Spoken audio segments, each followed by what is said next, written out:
सर्वज्ञशाला की इस online class में मैं अमित आप सभी भाइयों बहनों का स्वागत एवं अभिनंदन करता हूं।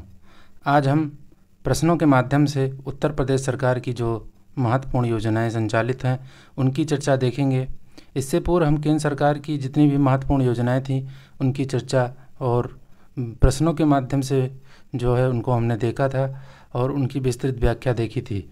आज क्योंकि उत्तर प्रदेश पुलिस परीक्षा उसके बाद में पीसीएस और आरओ की परीक्षा जो है प्रस्तावित है, तो उसी के दृष्टिगत इसको प्रारंभ करना आवश्यक है। तो एक बार हम उत्तर प्रदेश सरकार की योजनाओं को 2-3 क्लास में प्रश्नों के माध्यम से बिल्कुल इसकी विस्तृत चर्चा देखेंगे। प्रश्नों के माध्यम से इसमें जो है कुछ प्रीवियस ईयर के प्रश्न हैं तथा कुछ नए प्रश्नों को इसमें सम्मिलित करते हुए प्रश्नों के माध्यम से सभी योजनाओं का विश्लेषण देखेंगे। तो प्रारंभ करते हैं आज की क्लास को। पहला प्रश्न है हमारे सामने जो है कि नंदनी कृषक समृद्धि योजना के संदर्भ में आपको बताना है कि कथनों पर विचार करके सही उत्तर का चयन करना है। तो इस योजना में केवल साहिवाल, गिर, थारपारकर एवं गंगा तीरी प्रजाति की दुधारू गायें ही सम्मिलित की गई हैं। लाभार्थी के पास गौपालन का कम से कम 1 वर्ष का अनुभव होना चाहिए।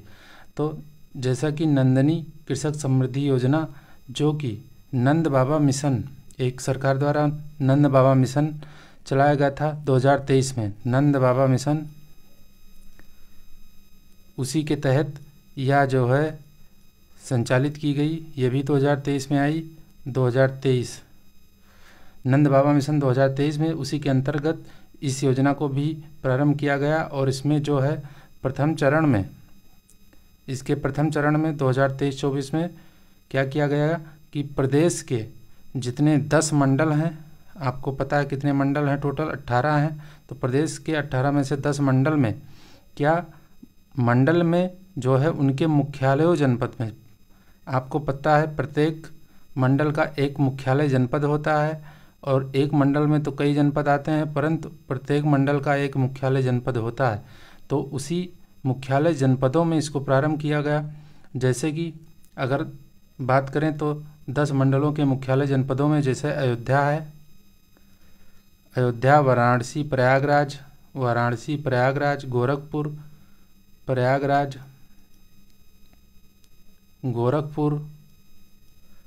कानपुर,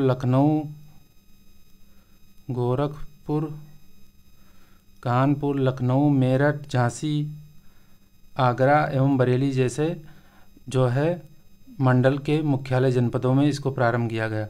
और इसमें क्या किया जाता है, नंदनी कृषक समृद्धि योजना के अंतर्गत जो है 25 जो ज़्यादा दूध देने वाली गायें हैं, यानी दुधारू जो गायें हैं, 25 गायों की 35 इकाइयाँ स्थापित इसके अंतर्गत की जाती हैं।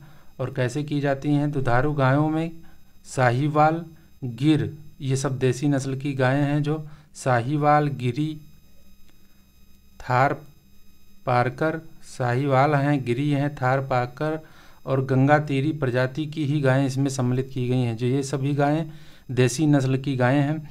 और इसका जो उद्देश्य है इस योजना का कि राज्य में जो है क्या करना, उच्च उत्पादन क्षमता और गौवंश का संवर्धन करना, पशुओं की दुग्ध उत्पादन क्षमता में वृद्धि हो तथा जब इसका पशुपालन किया जाएगा यानी गायों का पालन होगा तो उसके माध्यम से क्या होगा कि रोजगार का भी सृजन होगा।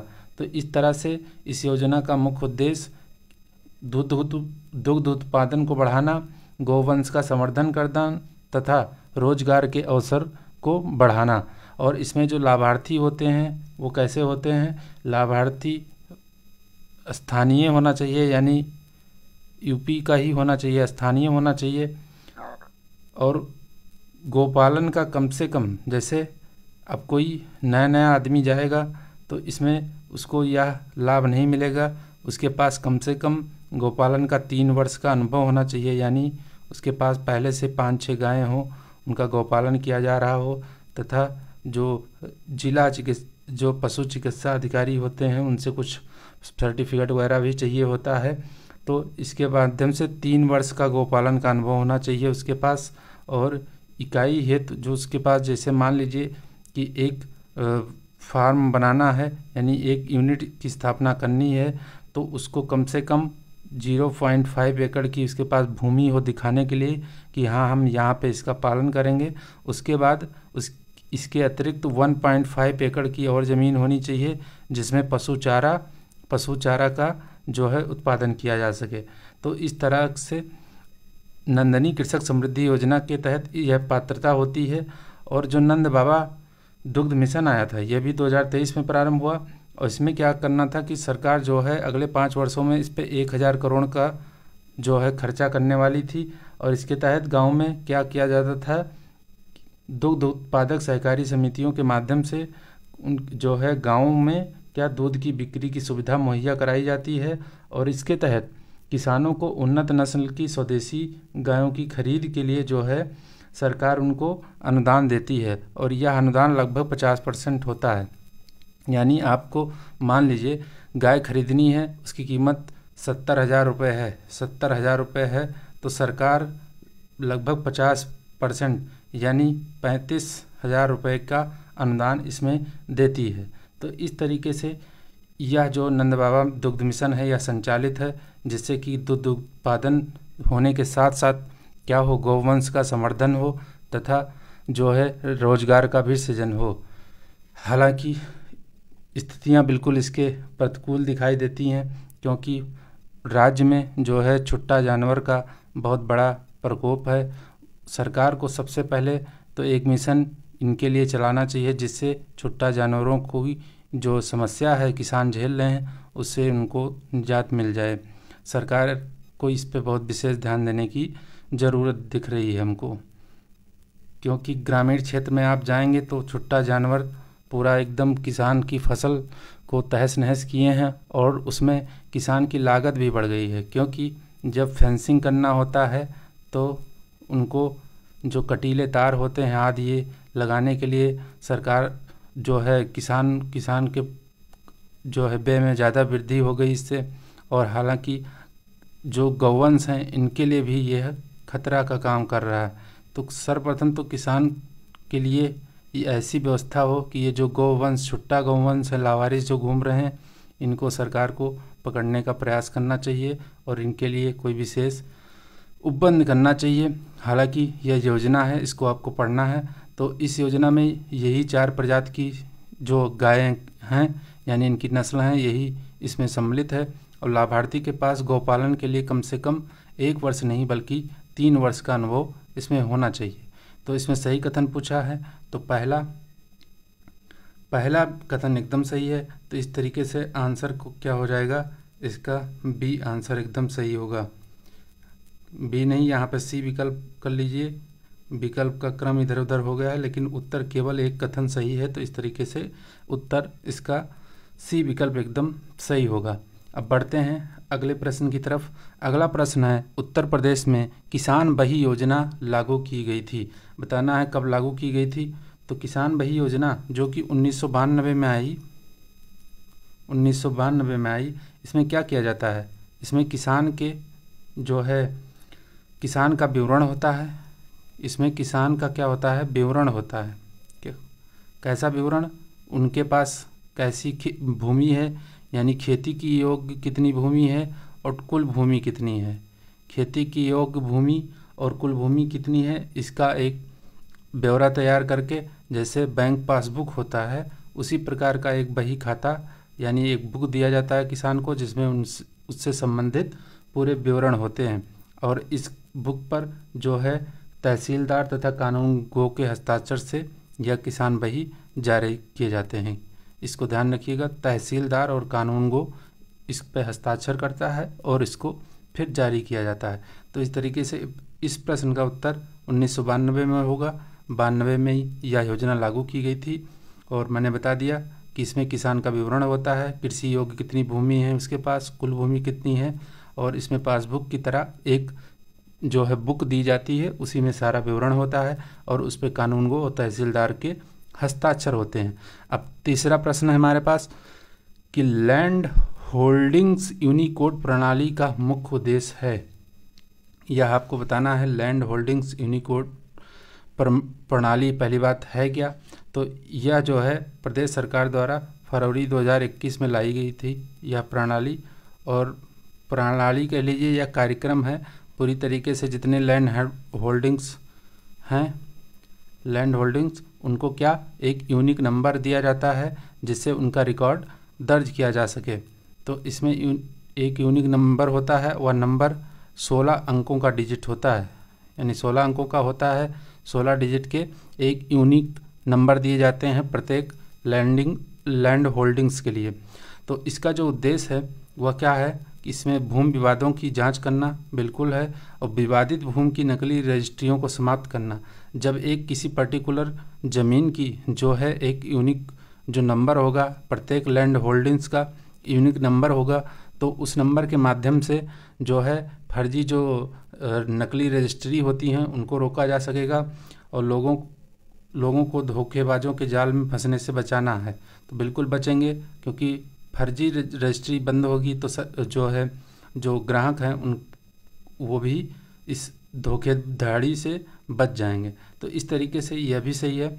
यह प्रणाली भूमाफिया पर नियंत्रण लगाने के लिए कारगर नहीं है, बिल्कुल उल्टा है। भूमाफिया पे नियंत्रण लगाने के लिए बिल्कुल कारगर है, क्योंकि भूमाफिया क्या करते हैं, अवैध ज़मीन का कब्जा तथा अवैध रजिस्ट्री करवाते हैं इस तरीके से। तो यह कथन बिल्कुल गलत होगा। तो इसमें उपरोक्त जो है 3 सही हैं, यानी A B C सही हैं। तो इसमें उत्तर क्या हो जाएगा, विकल्प इसका D एकदम सही होगा। अब बढ़ेंगे अगले प्रश्न की तरफ। अगला प्रश्न है, मुख्यमंत्री बाल सेवा योजना, उत्तर प्रदेश मुख्यमंत्री बाल सेवा योजना की घोषणा कब की गई है यह बताना है। तो एकदम फैक्चुअल प्रश्न, परंतु इसको याद रखना है। इसके जो उपबंध हैं, यानी इस योजना के अंतर्गत जो तथ्य हैं उसको भी याद रखना है आपको। तो उत्तर प्रदेश बाल सेवा ये जो योजना थी ये 29 मई 2021 को आई थी, जब कोरोना का बहुत भयंकर प्रभाव पड़ा था, बहुत बुरा हाल था। उसके बाद यह योजना कुछ राहत देने के लिए आई थी, कोविड महामारी के बाद आई। और यह योजना जो है वह 0 से 18 वर्ष की आयु के लिए था। 0 से 18 वर्ष की आयु के जो बच्चे हैं उनके लिए था। अब इसके तहत क्या है कि दो श्रेणियां बनाई गई हैं। जैसे कोविड-19 के समय एक तो थे कोविड-19 से प्रभावित लोग, तो वो हो गए, और दूसरे थे सामान्य लोग। तब कोविड-19 से ऐसे बच्चे जिनके माता या पिता या दोनों कोविड-19 से प्रभावित रहे हों, यानी उनकी जो है कोविड-19 संक्रमण से मृत्यु हुई हो, तो उनको क्या करना है, सरकार 4,000 रुपये प्रतिमाह देने का सरकार ने ऐलान किया। तथा इसके साथ ही क्या किया कि कक्षा 12 तक उनकी निःशुल्क शिक्षा के लिए अटल आवासीय विद्यालय जो होते हैं या कस्तूरबा गांधी आवासीय विद्यालयों में जो है प्रवेश कराए जाने का प्रावधान भी किया गया। और कक्षा 9 या इससे ऊपर की क्लास में अगर है बच्चा तो व्यावसायिक शिक्षा प्राप्त कर रहा है, तो उसको 18 वर्ष तक के बच्चों को लैपटॉप की सुविधा भी, यानी लैपटॉप भी उनको दिया जाएगा, यह व्यवस्था थी। तथा लड़कियों के लिए क्या व्यवस्था की गई कि अगर 0 से 18 वर्ष की लड़कियां हैं और उनके माता या पिता या दोनों संक्रमण से अगर उनकी मृत्यु हुई है, तो उसके बाद जब लड़की विवाह योग्य हो जाएगी, यानी शादी योग्य हो जाएगी, तो उसको 1,01,000 रुपये उसको एक मुश्त उसको दिया जाएगा शादी के लिए। तो इस तरीके से व्यवस्था थी। उसके बाद में जो सामान्य लोग थे, सामान्य में क्या आता है, जैसे अन्य कारणों से किसी के माता पिता की मृत्यु हो गई है और वह बच्चा 0 से 18 वर्ष का है, तो क्या होगा, उसको जो है 2,500 रुपये प्रतिमाह। और यदि 18 से 23 वर्ष का कोई बच्चा है और उसके माता पिता कोविड-19 या अन्य किसी कारण से उसके माता पिता या दोनों ख़त्म हो गए हैं, यानी उनकी मृत्यु हो गई है, तो उनको कक्षा 12 पूर्ण करने के बाद अगर वे किसी व्यावसायिक शिक्षा में हैं या टेक्निकल एजुकेशन प्राप्त कर रहे हैं, तो उनको भी 2,500 रुपये दिया जाएगा। साथ ही इसमें क्या था कि जो तलाकशुदा, मान लीजिए तलाकशुदा कोई महिला है या परित्यक्ता स्त्री है, यानी वह जो है उसके पति के द्वारा त्याग दी गई स्त्री है तो उनके बच्चों के लिए भी यह प्रावधान था। और इसमें वह बच्चे भी शामिल थे जो भिक्षावृत्ति यानी जो भीख मांग के काम चलाते हैं या किसी बाल वेश्यावृत्ति से छुड़ाए गए हैं तो उनके लिए भी यह योजना है। तो आपको इसका अमाउंट ध्यान रखना है, 4,000 रुपये इसमें है और सामान्य वाले में 2,500 रुपये है। 4,000 रुपये सरकार प्रतिमाह देती है और उसके बाद में अगर कक्षा 12 तक उसको निःशुल्क शिक्षा हेतु उसको क्या जो आवासीय अटल आवासीय विद्यालय हैं या बालिकाओं के लिए जो कस्तूरबा गांधी बालिका विद्यालय होते हैं वहाँ पे उनको जो है प्रवेश कराया जाएगा, उनकी निःशुल्क शिक्षा की व्यवस्था की जाएगी और बालिकाओं को 1,01,000 रुपये शादी होने के योग्य होने पर उनको दिया जाएगा। तो इस तरीके से यह योजना कब आई? यह योजना 29 मई 2021 को लाई गई थी। तो इसका उत्तर विकल्प सी एकदम सही होगा। बढ़ते हैं अगले प्रश्न की तरफ। अगला प्रश्न है हमारा कि उत्तर प्रदेश गोपालक योजना कब प्रारंभ की गई? इसको बताना है आपको कब प्रारंभ की गई है। तो यह योजना जो कि 2023 में आई। कब आई? 2023 में। और इसमें क्या इसका उद्देश्य था? इसमें उद्देश्य वही फिर रोजगार सृजन तथा पशुपालन को बढ़ाना।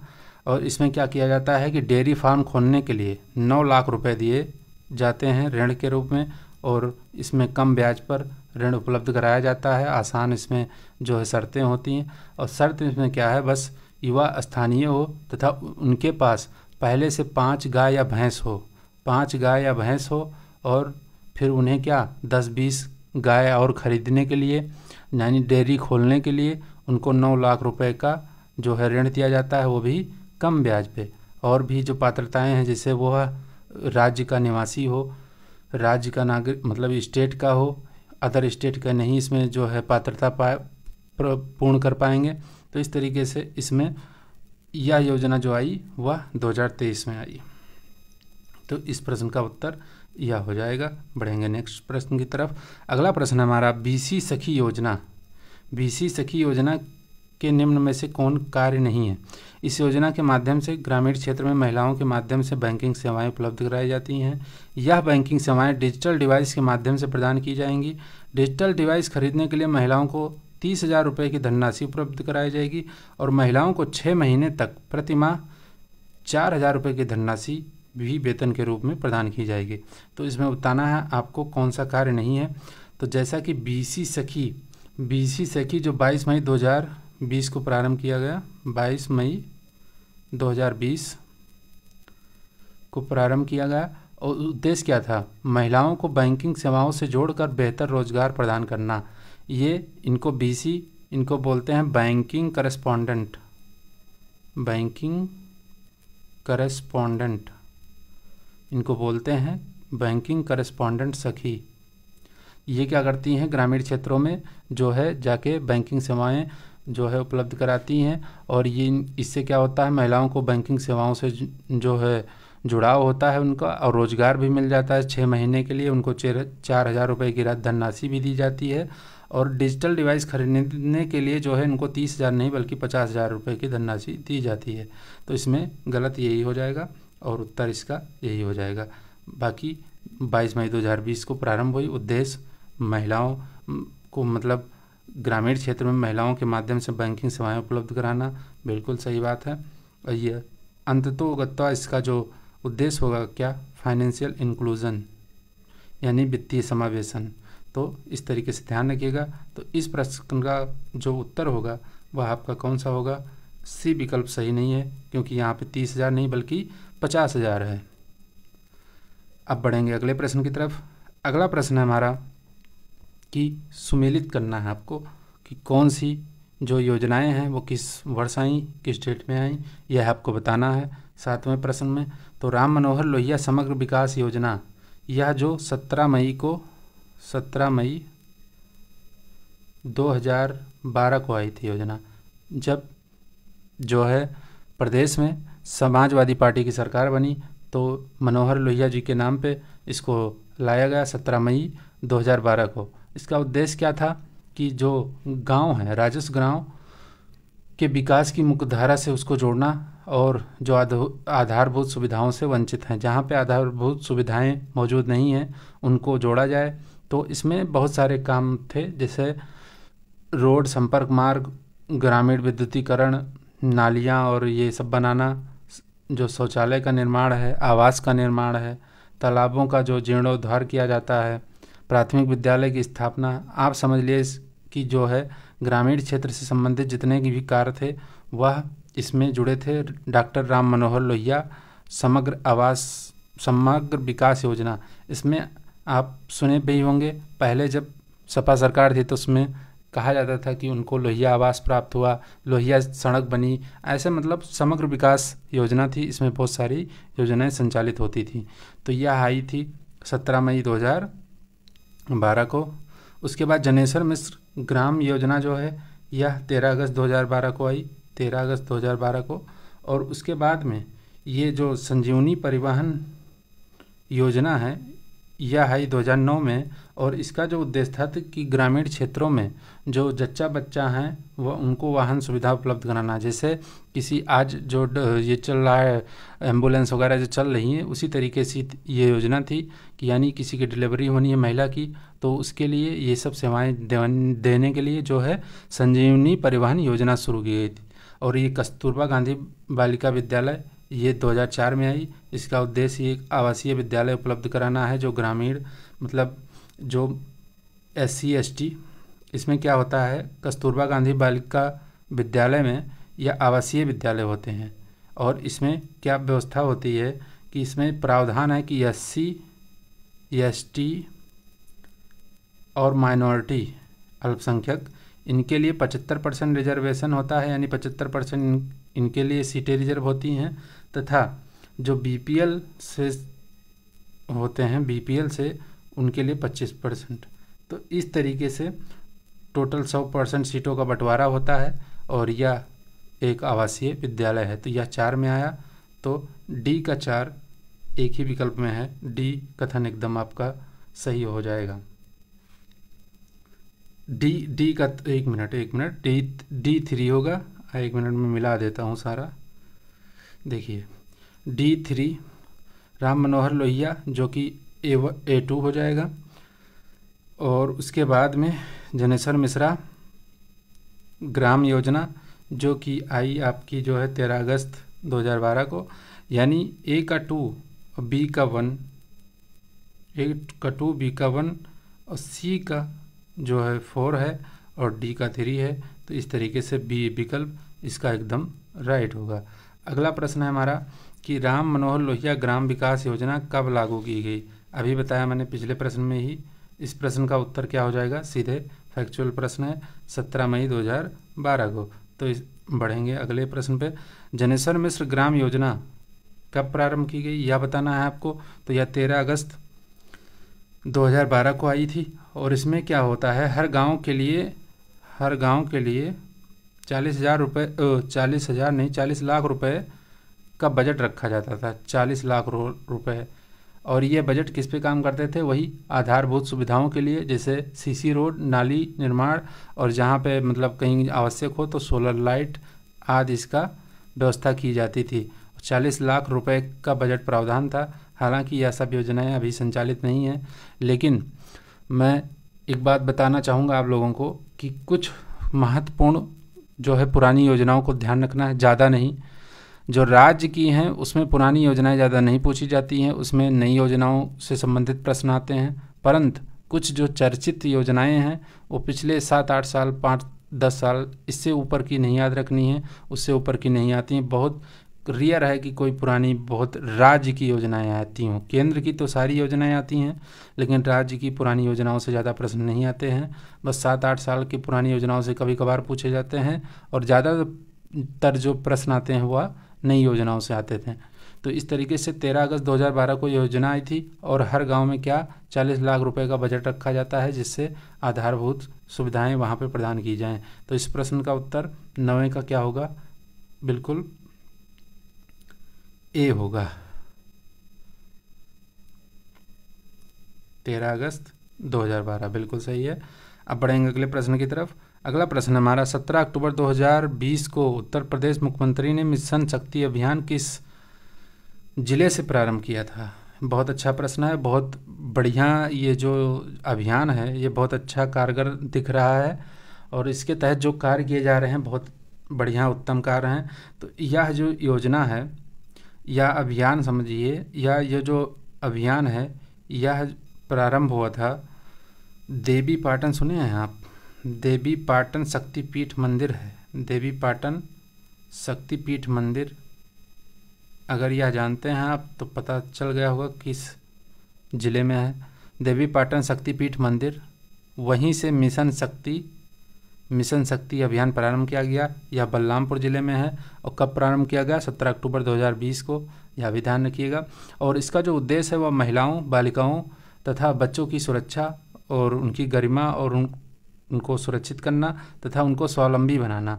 और अक्टूबर, एक इससे जुड़ा बहुत अच्छा फैक्ट है, अक्टूबर 2023 में क्या हुआ कि मुख्यमंत्री जी द्वारा उत्तर प्रदेश का पहला मिशन शक्ति कैफ़े गोंडा जिला में खोला गया। अक्टूबर 2023 में सीएम द्वारा कहाँ? गोंडा में क्या खोला गया?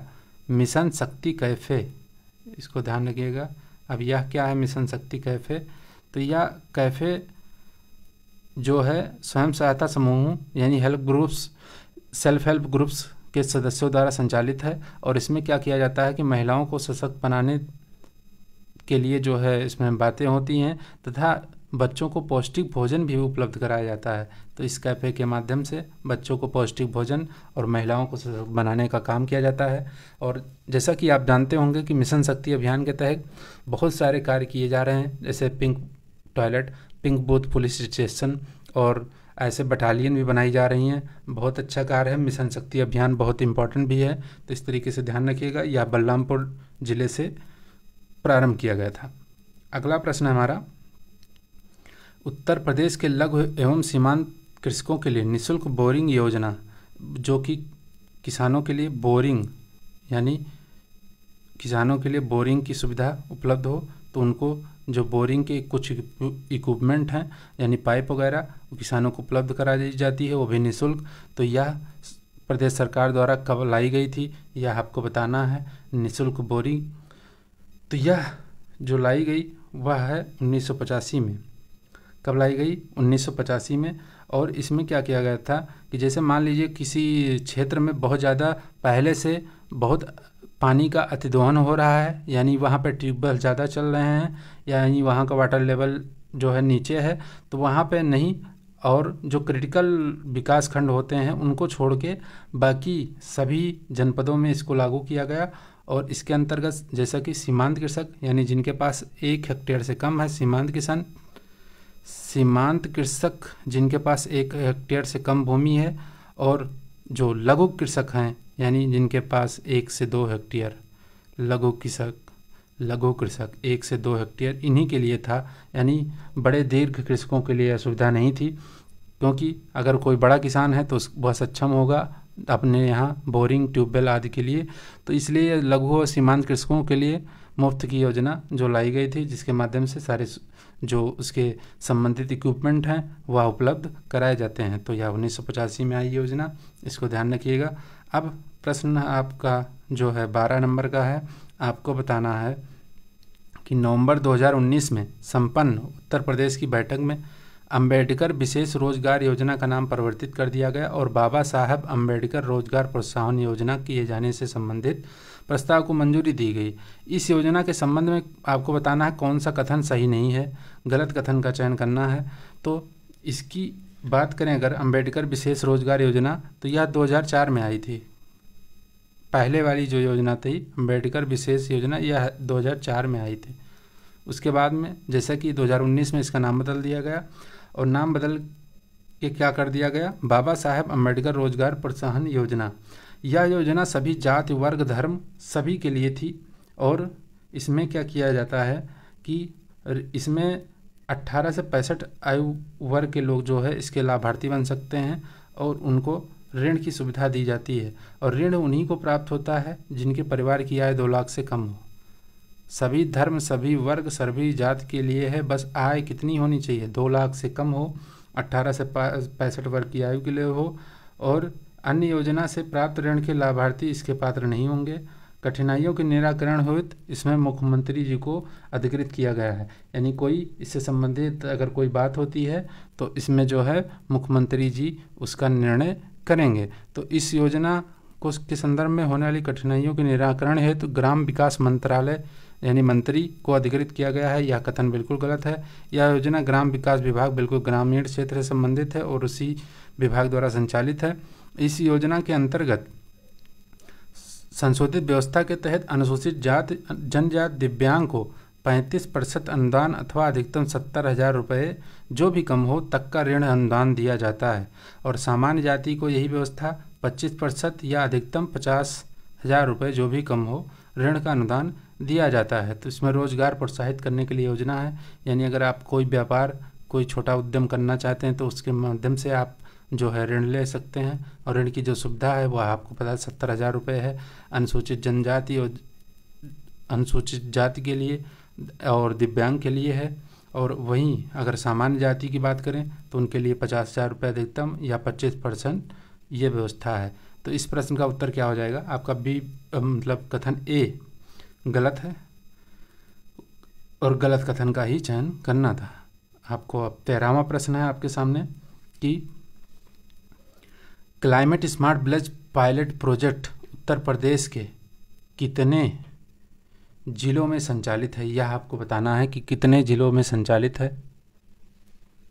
तो बात करें इसकी, तो यह जो आया 2022 में यह प्रोजेक्ट लॉन्च किया गया था। हालांकि पायलट प्रोजेक्ट था, तो पायलट प्रोजेक्ट, कोई भी पायलट प्रोजेक्ट क्या होता है?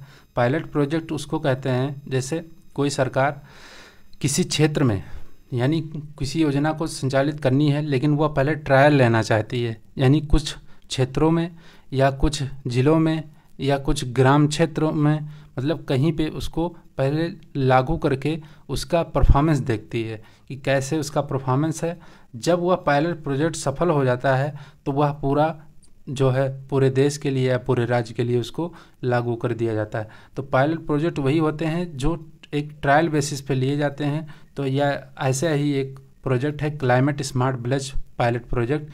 यह उत्तर प्रदेश के कितने ज़िलों में संचालित किया जा रहा है? तो यह 2022 में आया। 2022 में क्या हुआ कि प्रदेश सरकार ने, जैसे कॉप होता नहीं, कॉन्फ्रेंस ऑफ पार्टीज, जो संयुक्त राष्ट्र सम्मेलन, जो जलवायु सम्मेलन का जो बैठक होती है, उसी की तर्ज पे क्या किया है प्रदेश सरकार ने? कॉन्फ्रेंस ऑफ पंचायत यूपी का आयोजन किया। कॉन्फ्रेंस ऑफ पंचायत, ध्यान रखिएगा, कॉन्फ्रेंस ऑफ पंचायत यूपी, इसको बोला गया कॉप यूपी 2022 में ही हुआ। जैसे कॉन्फ्रेंस ऑफ पार्टीज होता है वैसे conference of panchayat COP UP का आयोजन किया गया। और इसमें क्या किया गया कि इसमें लक्ष्य रखा गया कि जो प्रदेश के 58,194 ग्राम पंचायतें हैं उनमें क्या किया जाए कि चरणबद्ध तरीके से क्लाइमेट स्मार्ट उनको बनाया जाए। इसके तहत जैसे पंचायतों को क्या करना था कि पंचायतों को जलवायु परिवर्तन से जैसे होने वाले जो खतरे हैं उनसे निपटने के लिए पंचायतों को जो है सशक्त किया जाए।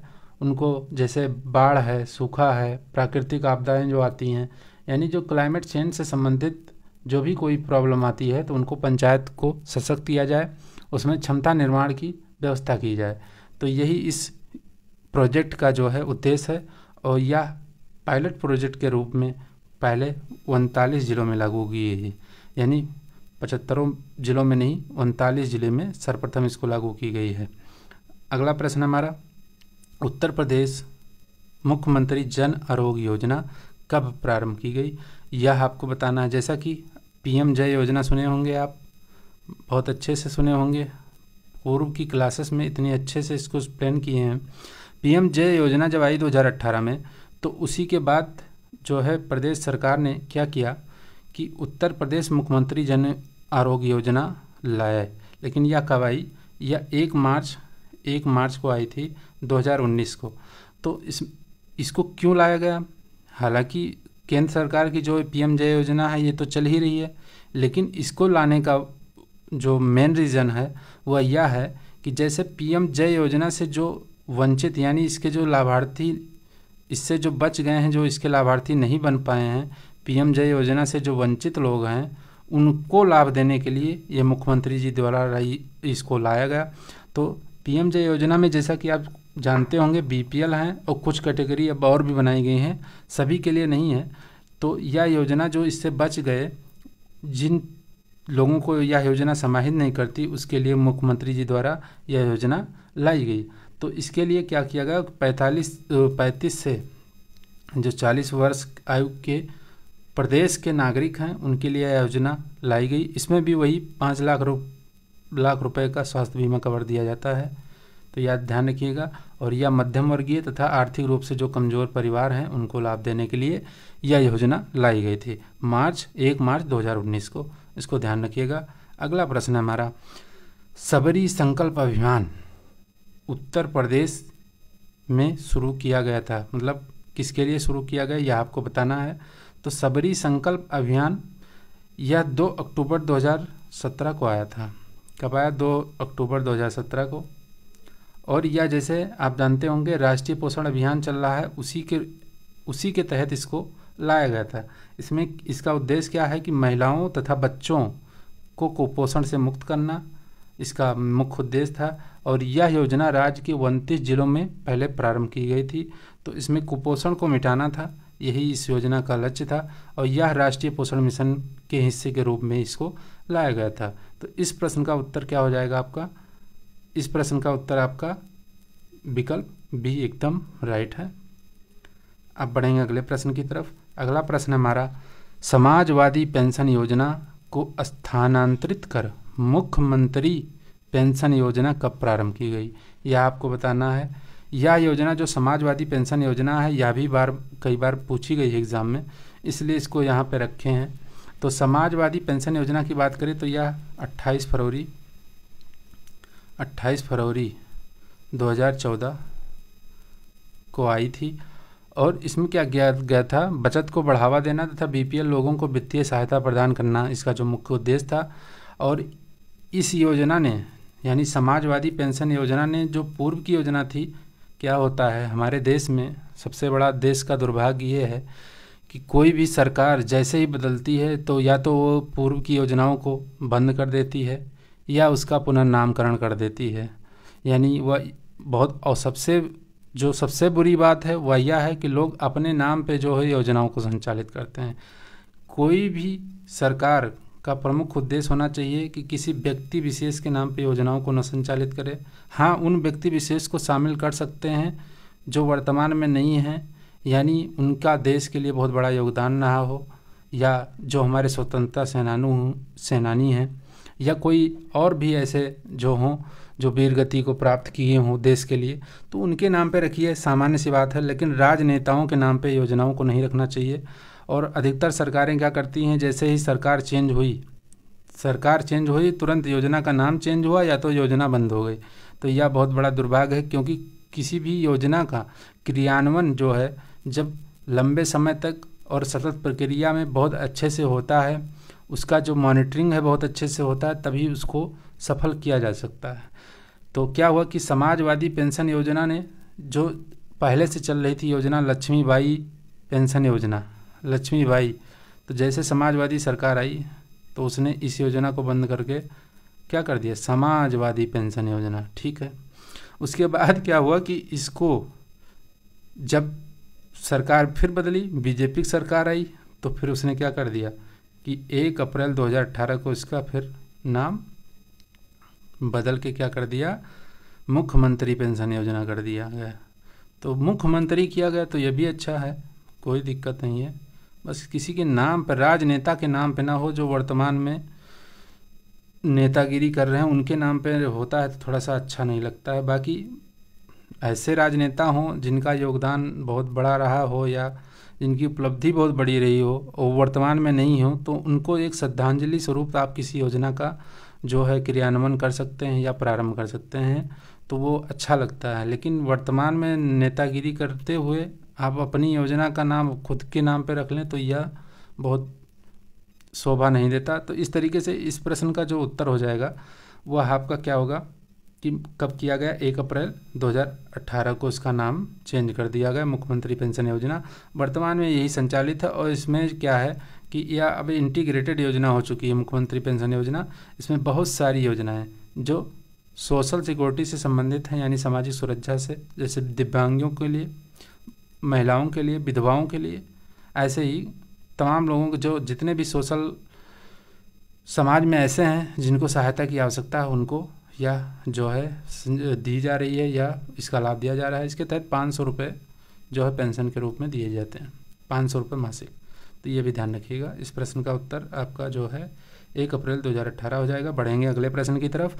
अगला प्रश्न है हमारा मुख्यमंत्री हस्तशिल्प पेंशन योजना।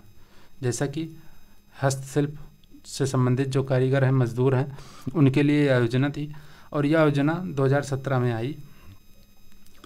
और 55 वर्ष की आयु की अगर यह महिला है, कोई मान लीजिए महिला है, उसकी आयु 55 वर्ष है और वह क्या है, हस्तशिल्पकार है, 55 वर्ष है, या कोई दिव्यांग पुरुष है वो भी 55 वर्ष है, 55 वर्ष का दिव्यांग पुरुष हो, दिव्यांग हो, उसके अंदर दिव्यांगता आ गई हो तो हस्तशिल्प, वह भी हस्तशिल्पकार हो, या 60 वर्ष यानी 60 ईयर्स का कोई सामान्य जैसे पुरुष हो तो उसके लिए। 55 वर्ष की महिला या दिव्यांग पुरुष, 60 वर्ष का जो पुरुष हो, सामान्य पुरुष जिसके हाथ पैर हर चीज़ सलामत हो, तो हस्तशिल्पकार है तो उसके लिए यह पेंशन योजना है। और इस पेंशन योजना में क्या किया जाता है कि 500 रुपये मासिक, 500 रुपये मासिक जो है उसको उपलब्ध कराए जाते हैं डीबीटी के माध्यम से, डायरेक्ट बेनिफिट ट्रांसफ़र। तो यह योजना ध्यान रखिएगा 2017 में आई। इस प्रश्न का उत्तर ए विकल्प एकदम राइट है। बढ़ेंगे अगले प्रश्न की तरफ। अगला प्रश्न है हमारा मुख्यमंत्री युवा स्वरोजगार योजना। स्वरोजगार क्या होता है?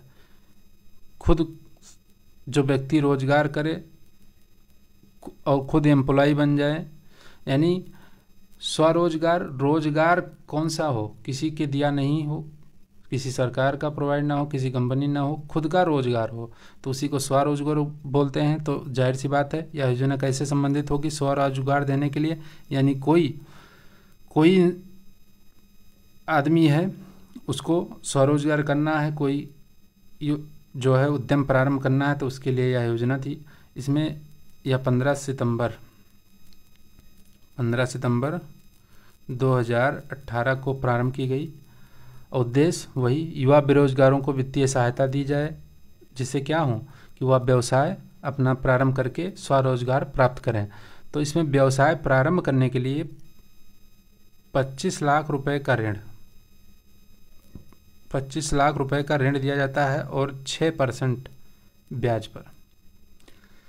और इसकी पात्रता है कि 18 से 40 वर्ष का युवा हो और जिसकी परिवार की आय जो है, अब इसमें कैटेगरी है, जैसे कोई SC ST है और इसके है तो 2 लाख हो, सामान्य या EWS का हो तो उसके लिए 2.5 लाख। तो आप जनरल बात ध्यान रखिए कि 2 लाख जिसकी मासिक 2 लाख वार्षिक आय हो परिवार की तो उसके लिए यह योजना है।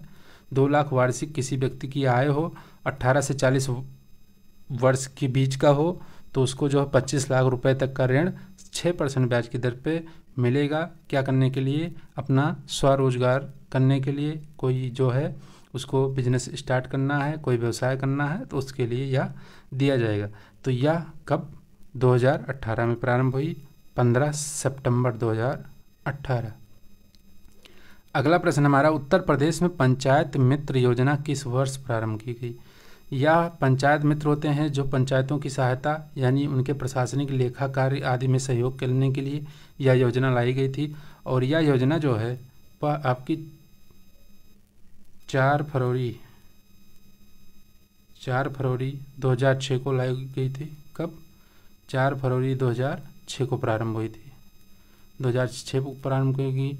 उद्देश्य क्या है? पंचायतों के प्रशासनिक कार्यों में यानी उनके जो लेखा कार्य हैं उसमें सहयोग करना इसका मेन उद्देश्य था। हालांकि इसमें जो विकल्प है यहाँ 4 फरवरी कर लीजिए, 4 फरवरी 2006, यह ध्यान रखिएगा। अगला प्रश्न है हमारा, मुख्यमंत्री समग्र ग्राम विकास योजना कब शुरू की गई थी? आपको यह बताना है कि मुख्यमंत्री समग्र ग्राम योजना कब शुरू की गई थी। तो इस योजना की बात करें तो यह योजना आई आपकी जनवरी 2018 में। कब आई? जनवरी 2018 में। पिछले प्रश्न में 1 मिनट थोड़ा समय बता देना चाहिए, ये 4 फरवरी नहीं, इसको आप कर लीजिएगा 2 फरवरी, यानी 2 फरवरी सही आंसर है इसका। 4 फरवरी कहाँ से आ गया? 2 फरवरी है तो विकल्प डी ही इसका सही उत्तर, विकल्प डी है। 4 फरवरी है, मुझे मेरे दिमाग में 4 फरवरी घूम रहा था, 2 फरवरी ये सही है। अगला जो है मुख्यमंत्री समग्र ग्राम विकास योजना के बारे में बताना है। तो यह जो है योजना जनवरी 2018 में प्रारंभ की गई और इस योजना का जो उद्देश्य था कि सीमावर्ती जो गांव हैं यानी सीमावर्ती गांवों के समग्र विकास में जो है मदद करना।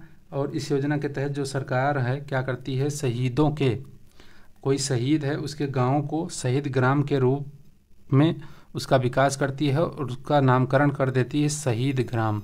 मान लीजिए आपके गांव में कोई शहीद हुआ है तो उस गांव का विकास करेगी और उसको शहीद ग्राम बोला जाएगा, यह योजना है। और उस गांव के डेवलपमेंट में क्या करेगी, सड़क, बिजली, स्कूल, अस्पताल जैसे बुनियादी जो सुविधाएं हैं वहाँ दी जाएंगी। इससे न केवल गांव का समग्र विकास होगा, क्या होगा, वहाँ पे रोजगार भी मिलेगा। रोजगार, जब कोई गांव या शहर डेवलपमेंट आधारभूत सुविधाओं से युक्त होता है तो वहाँ पे रोजगार सृजन अपने आप होता जाता है। आज देखते होंगे कि ग्रामीण क्षेत्रों में जैसा कि रोड कनेक्टिविटी कितनी अच्छी हो गई है तो उससे क्या होता है, लॉजिस्टिक में सुधार होता है, परिवहन बहुत अच्छे हो जाते हैं, जो है संक्रमण आ जाता है वहाँ पे। संक्रमण कहाँ, कैसा संक्रमण, ग्रामीण परिवेश से शहर की तरफ लोग उन्मुख होने लगते हैं, यानी बीच का, ना तो पूरी तरीके से ग्रामीण होता है ना पूरी तरीके से शहर होता है, मध्य का वो बन जाता है संक्रमण, कस्बा बोल देते हैं जिसको, कस्बा बोल सकते हैं। तो संक्रमण का निर्माण होता है, यानी वहाँ पे शहरी सुविधाएं भी थोड़ी बहुत आ जाती हैं और ग्रामीण जनजीवन तो होता ही है। तो जब किसी क्षेत्र का विकास, आधारभूत सुविधाएं वहाँ उपलब्ध हो जाती हैं तो रोजगार सृजन उसका बाई प्रोडक्ट के रूप में वहाँ आपको देखने को मिल जाता है। तो इस तरीके से आपको ध्यान रखना है। तो आज का यह अंतिम प्रश्न था हमारा और इस तरह से आज की जो है हमारी क्लास यहीं पे समाप्त होती है। अब मिलेंगे नेक्स्ट क्लास में और 2-3 क्लासेस में उत्तर प्रदेश सरकार की सभी योजनाओं को समाप्त करेंगे और प्रश्नों के माध्यम से देख लेंगे और बाकी जो योजनाएं 2-4 बचेंगी उसको करंट अफेयर की क्लास में उसको ख़त्म कर लेंगे। आपको यह विशेष रूप से ध्यान रखना है कि बहुत पुरानी योजनाएं राज्य की नहीं पढ़नी है, राज्य की ध्यान रखिएगा, राज्य की नहीं पढ़नी है, केंद्र की तो समस्त योजनाओं को पढ़ना है। बहुत सी योजनाएं केंद्र सरकार की ऐसी हैं जो 40 साल पुरानी हैं लेकिन वह आज इतनी रिलेवेंसी रखती हैं, इतनी रिलेवेंट हैं, बार बार क्वेश्चन आ रहा है उनसे, कभी कभी मैच कराने के फॉर्म में, कभी कैसे आ जा रहा है। मतलब केंद्र सरकार की योजनाओं को तो आप जो बहुत महत्वपूर्ण है उनको पढ़ना ही पढ़ना है। केंद्र सरकार की योजनाओं से संबंधित सभी क्लासेस हमारे पीछे चल चुकी हैं, जितनी भी महत्वपूर्ण योजनाएं थी उनको हमने पूरी तरीके से उसका जो है निपटारा कर दिया है। प्रदेश की जो बच्ची हैं, प्रदेश में बहुत पुरानी योजनाएं नहीं पढ़नी है क्योंकि बहुत पुरानी योजनाएं आती ही नहीं हैं, रेयर है, कभी एक आध क्वेश्चन मैचिंग में आ गया तो आ गया, वरना आपको नई योजनाएं जो नए सरकार से वर्तमान की योजनाएं 4-5 साल के अंदर हैं उनको पढ़ना है। नई योजनाएं जो प्रारंभ की जा रही, बजट पढ़ लीजिएगा, बजट के अंदर जो नई योजनाएं हों उनको ज़रूर पढ़ लीजिएगा, बस यही विशेष होती हैं। बाकी स्टेट की बहुत पुरानी योजनाओं को नहीं ध्यान रखना है। तो मिलते हैं अपने जो है नेक्स्ट क्लास में। अगर आपको क्लास अच्छी लगी हो तो अपने दोस्तों, सहपाठियों के संग इसको साझा ज़रूर करें और मुझे प्रोत्साहन स्वरूप क्लास को, वीडियो को लाइक ज़रूर किया करें। कमेंट में अपनी प्रतिक्रिया भी दिया करें। अगर चैनल को सब्सक्राइब नहीं किया है तो उसको भी ज़रूर करिएगा। तो बहुत बहुत धन्यवाद सभी भाइयों बहनों का। मिलते हैं अगली कक्षा में, तब तक के लिए सभी को राधे राधे, जय श्री कृष्णा।